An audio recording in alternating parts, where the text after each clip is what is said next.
आने वाले चुनाव में इसको सबक सिखा देंगे योगी जी। ये आश्वासन पे आश्वासन, जैसे पृथ्वीराज चौहान था ना, वो क्या था, उस पर एक आक्रमणकारी आक्रमण करता था जी।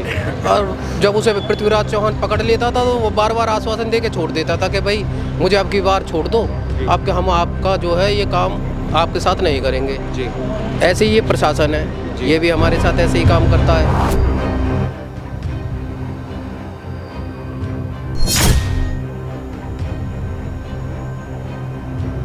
इन्होंने क्या किया है, कहीं पर 3%, कहीं पे 5%, कहीं पे 7%, कहीं पे 6% और कहीं पे 10% भी दिया है। तो ये दोहरी नीति अपना रहे हैं। इसमें कहीं ना कहीं किसान को ठगा जा रहा है। वही मांग अपना कर रहे हैं कि सभी किसानों को 10% और जो 64.7 हमारा मुआवजा रह रहा है उसको देने के लिए ये आंदोलन चल रहा है।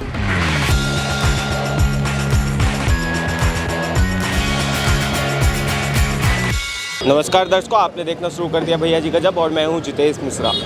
किसानों ने एक बार फिर दिल्ली कूच का जो है आह्वान कर दिया है।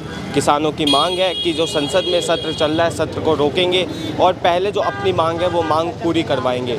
ऐसे में इस वक्त मैं मौजूद हूँ दलित प्रेरणा स्थल पर, जहाँ पर तमाम जो किसान हैं और किसान यूनियन है वो आज यहाँ पर कल से यहाँ पर जमा है। कल शाम भी जो जैसा कि हमें देखने को मिला था कल शाम सूत्रों के हवाले कि लगातार जो किसान हैं वो यहाँ पर थे, तमाम जो व्यवस्था है वो खुद करके लाए थे। ऐसे में जो है कहीं ना कहीं हमें ये भी देखने को मिल रहा है कि जो तमाम जो जाम की स्थिति है वो दिल्ली नोएडा से जो बॉर्डर लगते हैं उस पर देखने को जो है लगातार मिल रही है। इस वक्त भी आप मेरे पीछे जो देख सकते हैं कि तमाम जो लोग हैं यहाँ पर मौजूद हैं और जो प्रशासन है उसके द्वारा पूरी कोशिश की जा रही है कि सड़कों पर जो है वो जाम ना लग सके, इसलिए लगातार जो है वो अपना काम भी चालू कर रहे हैं। जो अभी एक के बाद एक जो गाड़ियां हैं वो दलित प्रेरणा स्थल से जो लगातार निकलती हुई नज़र आ रही है। ऐसे में जो तमाम लोग यहाँ पर मौजूद हैं, किसान यूनियन है, जो तमाम किसान हैं यहाँ पर, उनसे बात करेंगे, उनसे जानेंगे कि क्या मांगे हैं उनकी सरकार से और जो तमाम चीज़ें हैं उसके बारे में जानेंगे। तो चलिए बातचीत शुरुआत करते हैं और जानते हैं इनसे। नमस्कार सर। नमस्कार। आप कहाँ से आए हैं? मैं ग्रेटर नोएडा से आया। ग्रेटर नोएडा से। जो आज आप लोग यहाँ पर कल से जहाँ पर जमा हैं, यहाँ पर मौजूद हैं, आप लोग दिल्ली कूच का आह्वान किया है आप लोगों ने। 25 तारीख से जमे हुए हैं तीनों प्राधिकरणों पे जी। क्या मांगे हैं आप लोग? मांग ये है कि जो किसान है गौतम बुद्ध नगर का, सबका एक समान प्लॉट होना चाहिए। वो 10% की मांग है लोगों की। इन्होंने क्या किया है, कहीं पर 3%, कहीं पे 5%, कहीं पे 7%, कहीं पे 6% और कहीं पे 10% भी दिया है। तो ये दोहरी नीति अपना रहे हैं। इसमें कहीं ना कहीं किसान को ठगा जा रहा है। वही मांग अपना कर रहे हैं कि सभी किसानों को 10% और जो 64.7 हमारा मुआवजा रह रहा है उसको देने के लिए ये आंदोलन चल रहा है जी। कल यहाँ पर कैसी स्थिति थी? आप लोगों के सामने है। और जो आज हमारा शीर्ष नेतृत्व के साथ इन्होंने, जब हमारी संख्या कम रहेगी तो हमारा शीर्ष नेतृत्व को गिरफ्तार करके जेल, सीधा जेल भेज दिया गया है। ये लोग सोच रहे हैं, प्रशासन ये सोच रहा है, शासन के लोग ये सोच रहे हैं ये किसान मान जाएंगे, मानने वाला नहीं है। हमारा 10% का प्लॉट है, उसे लेके ही हम वापस जाएंगे जी। जैसा कहीं ना कहीं जो बताया जा रहा है कि जो पूरा जो ये आंदोलन है ये मुआवजे को लेकर है। तमाम जो गौतम बुद्ध नगर में तमाम जैसे इलाके हैं, जेवर जैसे इलाके हैं, वहाँ पर जो किसान हैं उनको जो मुआवजे मिले हैं कहीं पे 3% के हिसाब से मिले हैं, कहीं 10% के हिसाब से जो है वो मिले हैं। तो ऐसे में जो लोगों की मांग है कि वो जो एक समान जो है ये मुआवजा का राशि जो है वो एक समान 1% के हिसाब से मिलना चाहिए। सही कह रहा हूँ मैं? जो ये पूरा ये आंदोलन है ये मुआवजे को लेकर है। ये मुआवजे को लेकर है, 10% प्लॉट को लेकर है जी। जो हमारी ज़मीन अधिग्रहण की है उसके अवधि में हमको 10% प्लॉट मिलता है विकसित होकर, वो हमको नहीं मिला है। और हमारे जो घर हैं वो भी अधिग्रहण इन्होंने कर लिए हैं, उनकी लीज बैक होनी है। तो हम सभी लोग यहाँ पे दोबारा इकट्ठा हो रहे हैं। कुछ साथी हमारे जेल भेज दिए गए हैं। दूसरी सेकंड जो टीम है वो मूवमेंट बना रही है। राकेश टिकैत भी पहुँचने वाले हैं 2 घंटे के अंदर यहाँ पे नवेड़ा में। हम सभी लोग दोबारा से इकट्ठे हो रहे हैं, अपनी रणनीति बना रहे हैं। किसान हम हटेंगे नहीं जी। जिस तरह से देखा जा रहा है कि प्रशासन की तरफ से भी आप लोगों पे एक सख्ती बरताई जा रही है, ऐसे में जो केंद्र शासित सरकार है उनका कहना है कि वो किसानों के लिए ही काम कर रहे हैं, पर वो सब कुछ झूठ कहती है जी। वो सिर्फ किसानों और मजदूर के हक में सरकार नहीं है जी। क्योंकि 2000 एक्ट का जो भूमि अधिग्रहण बिल 2013 का हमारा वो बनता है जी। और 10% प्लॉट जी। और भूमिहीन को 40% की मांग थी और 64% 10% की वो मांग थी। अत्याचार हो रहा है जी।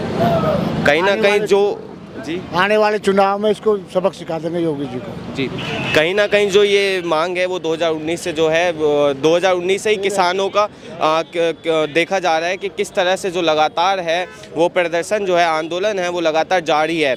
सत्ता पक्ष सरकार, केंद्र शासित सरकार है, उनका कहना है कि किसानों के लिए ही है वो जो काम करती हैं, पर जब से जो देखा जा रहा है कि भाजपा की सरकार जो है सत्ता में है, तब से जो सबसे बड़ी समस्या जो एक देखने को मिली है वो किसानों को ही मिली है। लगातार किसान आंदोलन कर रहे हैं, अपनी मांगों के लिए लड़ रहे हैं, पर ऐसे में जो देखा गया कि यहाँ पे जब आप आएंगे तो तमाम बैरिकेडिंग की गई है, नुकीले कांटे वाली बैरिकेडिंग लगाई गई है, और ऐसे में जो है, अच्छा क्या इन दौरान आपके ऊपर लाठीचार्ज भी हुई है आप लोगों के ऊपर? हाँ, लाठीचार्ज भी हुई है जी, लाठीचार्ज भी हुई है। हाँ। कल जिस तरह से हमने यहाँ पे देखा, जो तस्वीरें थी यहाँ पे, आप लोग यहाँ पे आए हैं, अन्नदाता हैं, पर ऐसे में बैरिकेडिंग लगाना, कांटे वाले बैरिकेडिंग लगाना, आप लोगों को रोकना, क्या ये नीति है सरकार की? ये सरकार पूरी तरह तानाशाही है। किसानों के पक्ष में एक भी कार्य नहीं किए। हमारे गोरखपुर में हाईवे बनता है, सर्किल रेट का 4 गुना मुआवजा मिल जाता है। हमारे यहाँ 2013 से नया भूमि अधिग्रहण आज तक लागू नहीं हुआ। हमारा सर्किल रेट बढ़ाया जाए, हमारा 10% प्लॉट की मांग है, यही मांग। अगली रणनीति जो है वो आपकी क्या होने वाली है? अगली रणनीति, अभी हम सब जगह जगह अपने किसान संगठन मीटिंग कर रहे हैं और सभी एक साथ मीटिंग करके जो भी आदेश होगा पूरे संयुक्त किसान मोर्चों का, उस पर हम काम करेंगे। जल्दी से जल्दी हम दोबारा दिल्ली कूच करेंगे।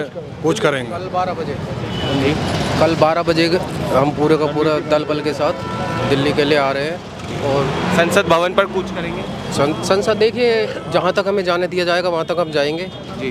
अब तैयारी तो हमारी संसद भवन की है जी, लेकिन हमारी जहाँ तक हमें रोका जाएगा हम वहाँ रुकेंगे, लेकिन हम अब हाईवे को नहीं छोड़ेंगे जी। हम पूरे दल बल के साथ, अभी हमारे कम से कम 20,000 के करीब योद्धा तैयार हो चुके हैं दोबारा से जी। और क्या इस दौरान जो ये किसान आंदोलन चल रहा है, इसमें क्या राकेश टिकैत जो हैं वो यहाँ पर मौजूद आए हैं अभी तक में? हाँ, राकेश टिकैत जी शुरू में आए थे और दोबारा वो अभी सुनने में आया कि दोबारा राकेश टिकैत जी चल रहे हैं अपने लक्ष्य के साथ, और देखते हैं यहाँ पर अब क्या प्रावधान होता है। अपनी रणनीति बनाएंगे, आगे क्या करना है वो देखते हैं जी। तो फिलहाल जो आप मुझे कल 12 बजे का बता रहे हैं, क्या वो ये रणनीति के हिसाब से है? हाँ, ये रणनीति के हिसाब से कल 12 बजे सारे के सारे युवा शक्ति पूरे का पूरा महामाया फ्लाईओवर के नीचे इकट्ठे होंगे जी, और संपूर्ण शक्ति के साथ संसद के लिए रवाना होंगे। जहाँ तक हमें जाया जाएगा हम जाएंगे जी, क्योंकि सरकार की दमनकारी नीतियों का ना जवाब देना ज़रूरी है जी। अब 10 साल हो गए किसानों को ये आश्वासन पे आश्वासन, जैसे पृथ्वीराज चौहान था ना, वो क्या था, उस पर एक आक्रमण करता था जी। और जब उसे पृथ्वीराज चौहान पकड़ लेता था तो वो बार बार आश्वासन दे के छोड़ देता था कि भाई मुझे अब की बार छोड़ दो, आपके हम आपका जो है ये काम आपके साथ नहीं करेंगे जी। ऐसे ही ये प्रशासन है, ये भी हमारे साथ ऐसे ही काम करता है, हमें आश्वासन देता है जी करेंगे, लेकिन प्रशासन की नीति बहुत गलत है, अधिकारी बहुत करप्ट है, कोई भी किसी की मानने को राजी नहीं है, शासन की सरकार की कोई मानने को राजी नहीं है। अच्छा, एक चीज़ बताइए, जो सत्ता पक्ष सरकार है उनका कहना है कि वो किसानों के लिए ही काम कर रही है, पर ऐसे में जब से भाजपा की सरकार आई है तब से लगातार जो है सबसे बड़ा जो प्रॉब्लम देखा गया, परेशानी देखी गई, किसानों के साथ ही है। ऐसा क्या ये रणनीति है? बात क्या है कि किसानों की जो जायज़ मांग है ना वो सही तरीके से ना शासन तक पहुंचती ही नहीं है। बीच में ठेकेदार, एमएलए से लेकर अधिकारी तक सब क्या है, एक ऐसी अपनी ही रणनीति तैयार करते हैं और नकली किसानों को वहाँ पर ले जाते हैं योगी जी के पास कि जी हमने इनका काम कर दिया, लेकिन ऐसा कुछ होता नहीं है। अभी तक सरकार जो भी कर रही है वो सही कर रही है, लेकिन सरकार के जो नीचे अधिकारी बैठे हैं ये सारे के सारे करप्ट हैं, इनका करोड़ों का बैंक बैलेंस है सबका। आप देख रहे होंगे करंट में भी अब एक IAS अधिकारी के यहाँ छापा पड़ा है जी। तो इसमें सरकार का कोई दोष नहीं है, अधिकारी जितने हैं ये सारे अधिकारी जो है चुन चुन के यहाँ पे भेजा गए हैं ताकि नोएडा को कंगाल कर दें।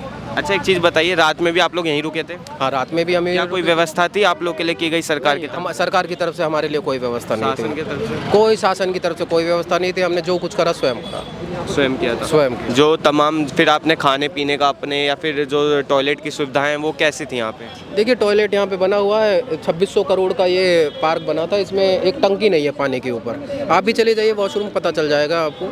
यहाँ की टॉयलेट की कोई व्यवस्था नहीं है, पानी पीने तक की व्यवस्था नहीं है। करप्ट अधिकारी हैं, जितने अधिकारी हैं सबके सब जो है एक दूसरे से मिले हुए हैं, आश्वासन देते हैं और लोगों को जो है बहकाते हैं और बहकाने के नाम पर फिर उन्हें अरेस्ट करते हैं। ये सरकार की दमनकारी नीति ना ज़्यादा दिन नहीं चलेगी बस। जी धन्यवाद सर। जैसा कि आपने सुना कि जो तमाम यहाँ पे किसान मौजूद थे वो रात में भी यहाँ पर मौजूद थे, सारी व्यवस्था इन्होंने जैसा कि बता रहे हैं इन्होंने खुद की थी, तो तमाम परेशानियाँ हैं उन्हें यहाँ पर जो है झेलनी पड़ रही है। अगर इस खबर को लेकर आप अपनी कोई राय देना चाहते हो तो हमें कमेंट बॉक्स में ज़रूर लिखें। ऐसी तमाम खबरों के लिए देखते रहिए भैया जी गजब। मैं जितेश मिश्रा, कैमरा पर्सन प्रदीप झा के साथ, धन्यवाद।